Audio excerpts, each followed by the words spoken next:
Hello, my name is Deja Lewis, and my collaborators on this project are Brianna Lacewell, Ashley Mattia, and Chastity Martin. For our group presentation, we will be discussing our findings on the Eskimo culture and the health problems they face due to nutritional anemia.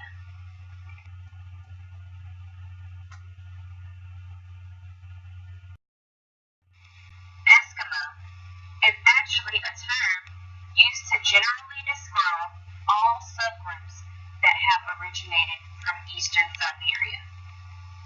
Archaeologists believe that the ancestors of the Eskimos came across the Bering Strait from Asia about 30,000 years ago. Eskimo is inclusive of two main groups, the Yupik and Inuit. Today, the Inuit Eskimos of Alaska inhabit the northernmost part of the state, and the Yupik reside in central and western Alaska. The Inuit are the native cultures that continue to live on coastal areas of Arctic tundra in Canada, Alaska, Siberia, and Greenland. As of the 2011 U.S. Census, the Yupik population in the U.S. numbered over 24,000, of whom were over 22,000 lived in Alaska. As for the Inuits, there are a total of 16,581 living throughout the country, with the majority of about 14,718 living in the state of Alaska.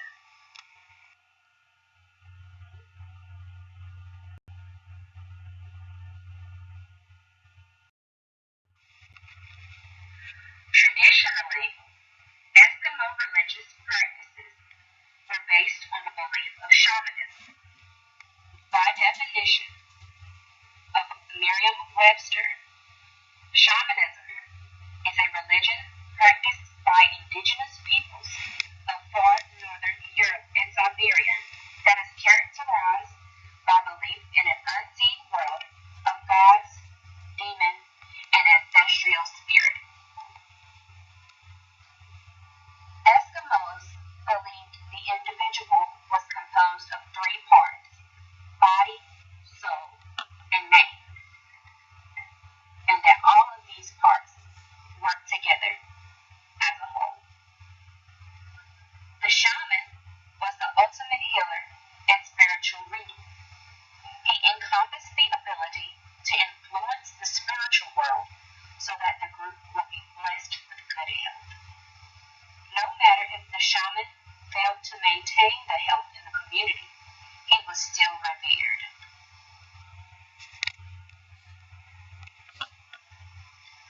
Beginning in 1883, missionaries began to convert the Alaskan Native population to Christianity.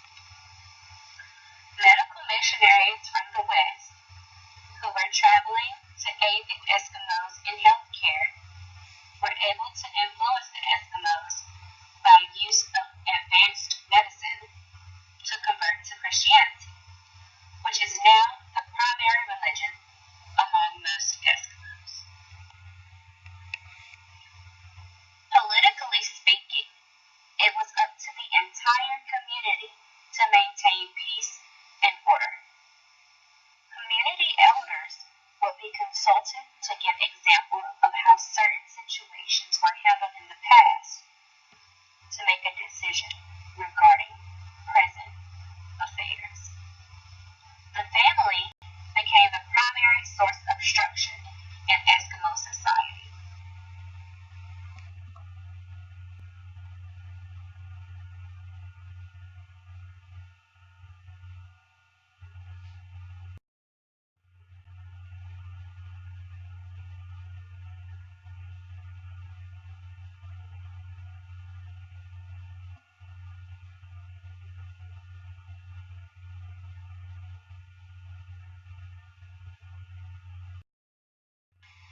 Until recently, physicians were obligated to travel to the villages at least once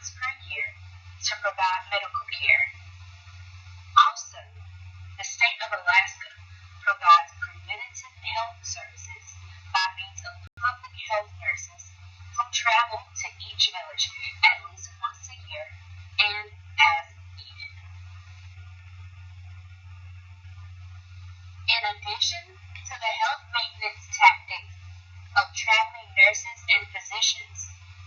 Eskimos also use their environment and natural resources as a means of preventative care. The Alaskan seal is used to prevent depression, weakness, malaise, which is believed to be a disease of the soul, and to prevent frostbite. Consumed by either drinking the mammal's blood or eating the flesh of the animal. Seals are believed to restore body warmth and increase endurance for men who were hunters for their trips home. Women ate and drank seal blood for strength to bear children and resist depression.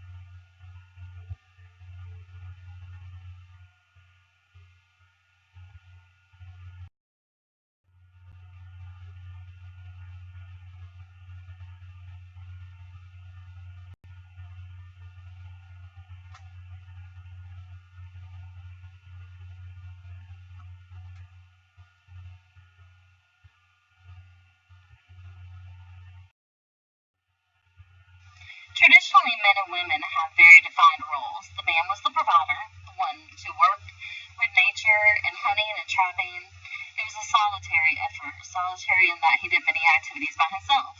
But in reality, he was accompanied by the spirits and in close contact with the animals of the earth. His role as a provider was to learn as much as possible from his father, extended family members, elders, and others, to be a success. The woman, on the other hand, had to learn womanly duties from her mother, grandmother, and others. This included child rearing, food preparation, garment making, observed taboos having to do with menses and giving childbirth, and mindfully supporting her husband. The man's success as a hunter was just as much her responsibility. They made up a team, complemented one another, and were very much equal in standing. Cultural factors can significantly affect social conditions. Culture is crucial for learning and maintaining a strong ethnic identity. Many Eskimo people continue to practice traditional activities such as hunting, fishing, and trapping. Some have suggested that the traditional values such as sharing, non-competitiveness, and restraint support people in a traditional setting. This may conflict with the non-traditional values of a dominant society, and it hinders integration. While integration may not be the goal, the promotion and revel of such cultural values may hold in fact the key to improvement of social conditions throughout the Eskimo population. The Eskimo culture didn't readily accept Western civilization. They were happy with their system of education, governance, spirituality, economy, being, and behavior. They were very much in conformity with their philosophy of life and provided for harmonious living. The people were satisfied with their quality of life, and they felt that their technology was in accord with it. The culture, the nature-mediated technology, was geared to a substantial level of self-sufficiency.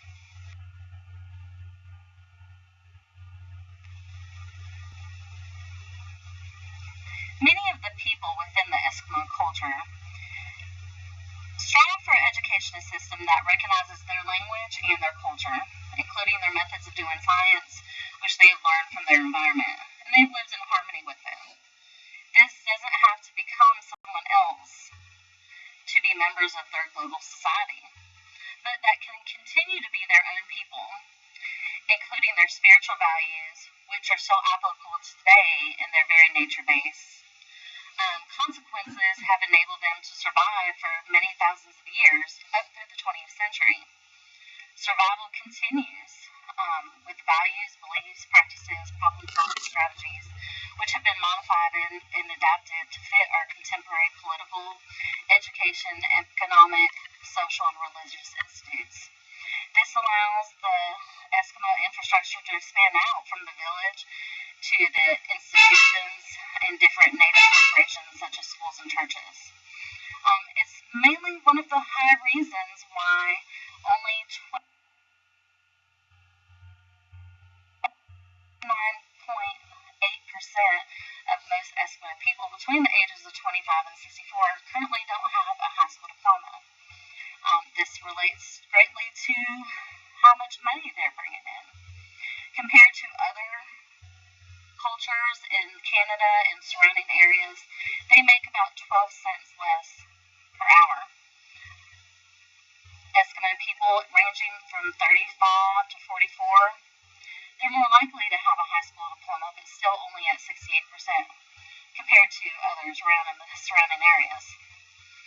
These figures are significantly lower in the same age categories. 88% compared to only 79% of Eskimo people have a high school diploma. Research has found that educational attainment rates and income are directly related. The overall health within the Eskimo culture has improved in recent years. However, it still continues to lag behind the overall population. In 2009, the life expectancy for a woman ranged around 83 years, and for a man it ranged around 79 years. The leading causes of death were external causes: accidental poisonings, vehicle accidents, or intentional self-harm. Diseases of the circulatory system, hypertension, cardiovascular, different types of cancer were much lower than the suicide rates. Within the Eskimo culture, for some time, the suicide rates have been much higher than those of the general population. Studies have found that it's the leading causes of death among people below 45 years of age.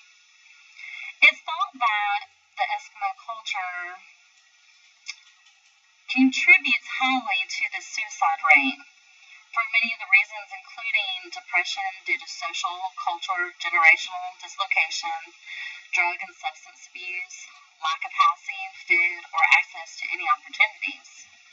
In smaller communities, youth suicides may be particularly traumatic and may lead to some suicide clusters. Now, improved water and sewage facilities are at least partly responsible for a drop in the infant mortality rate and an increase in general health. Improvements in the Eskimo culture are also due to better control of infectious disease, improved living conditions, and better access to medical technology and services.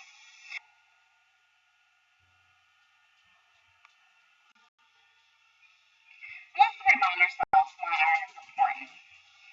An essential component of hemoglobin and myoglobin, a component of certain proteins important for respiration and energy metabolism, component in enzymes involved in the synthesis of collagen and some neurotransmitters, and essential for normal immune function.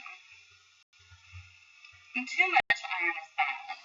It generates a lot of free radicals, which can oxidize and damage cells. Iron absorption, only 10% of dietary iron is absorbed.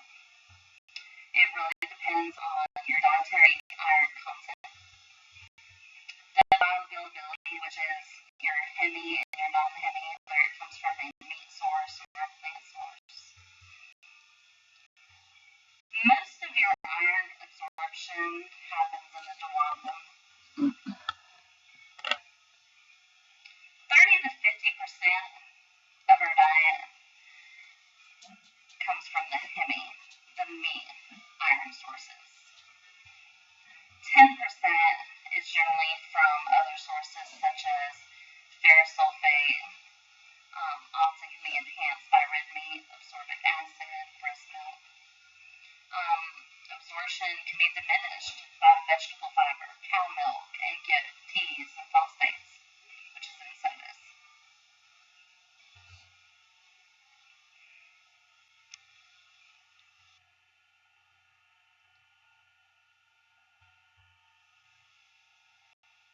Anemia.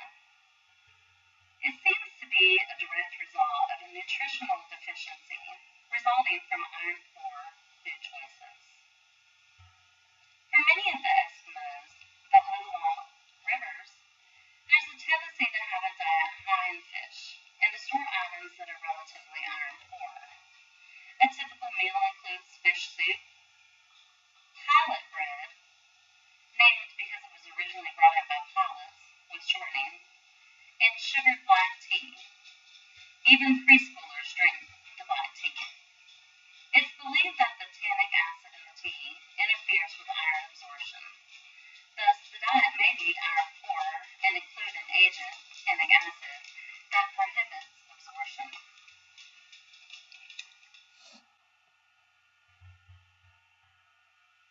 Although studies have confirmed the prevalence of nutritional iron deficiency anemia in Eskimo culture, there's other factors that have come into light.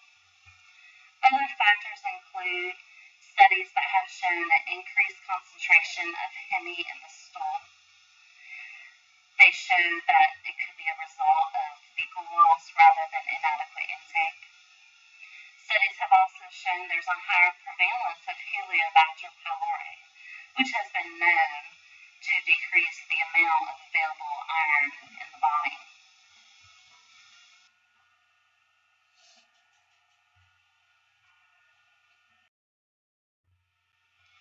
The social economic environment of a population is a strong predictor of health status.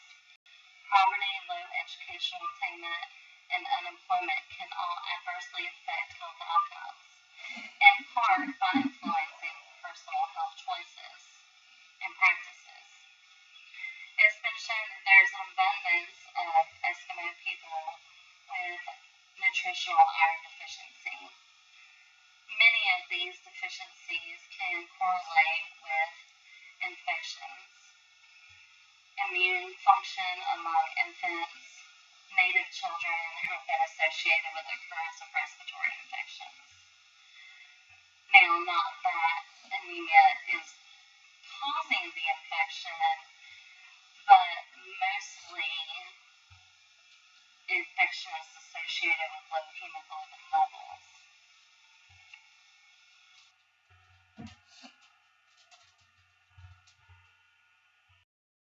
Slide will talk about cultural factors affecting healthcare, gender roles, expectations, and its relation to the environment. The division of labor in the traditional society had a strong gender component, but it was not absolute. The men were traditionally hunters and fishermen. The women took care of the children, cleaned nuts, sewed, processed food, and cooked. However, there are numerous examples of women who hunted out of necessity or as a personal choice. The use of traditional medication of animal substances has been proved necessary and effective in their inhospitable land. The body is seen by the Eskimos to be in close relation with various domains comprising of interpersonal relationships, connections to the environment, and the relations to the deceased and spirits. The Eskimos also believe that the illnesses should be excreted from the body in order for a person to recover. Thus, some of the traditional healing treatments that they administer are used to help the sick person excrete things out of their body.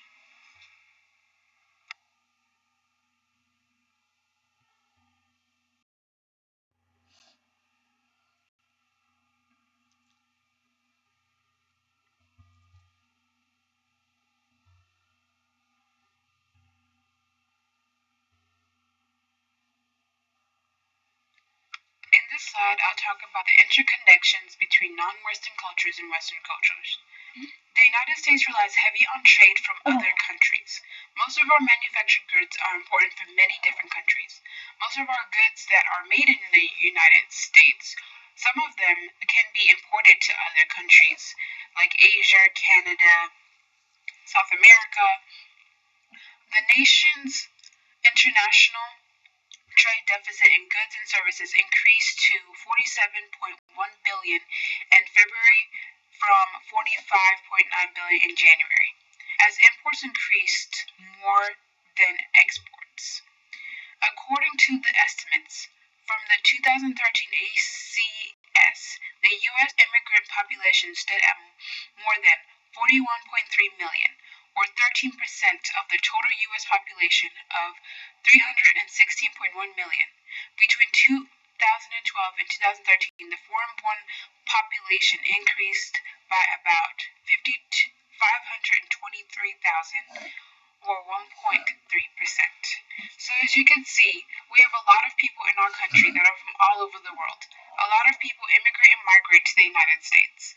And that's great because it creates a melting pot of new foods, new cultures, new customs, and it let us be able to learn and see how other people are.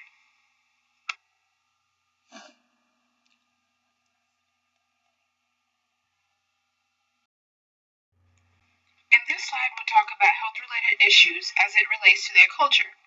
Eskimos' medicine consists of a lot of experimentation to see what is effective and what can be used to treat their illnesses. Every treatment and cure is seen as an experiment whereby the effectiveness of this traditional illness is validated by their recovery and health. Although this healing practice consists of a lot of experiments, the fundamentals of the Eskimos' traditional medicine is passed down orally from one generation to the other. The Eskimos choose their diet based on 4 concepts: the relationship between animals and humans, and the relationship between the body and the soul, life and health, the relationship between seal blood and the Eskimos' blood, and the diet of choice. Eskimos are especially spiritual when it comes to the customs of hunting, cooking, and eating. The Eskimos believe that the combination of animal and human blood in one bloodstream creates a healthy human body and soul.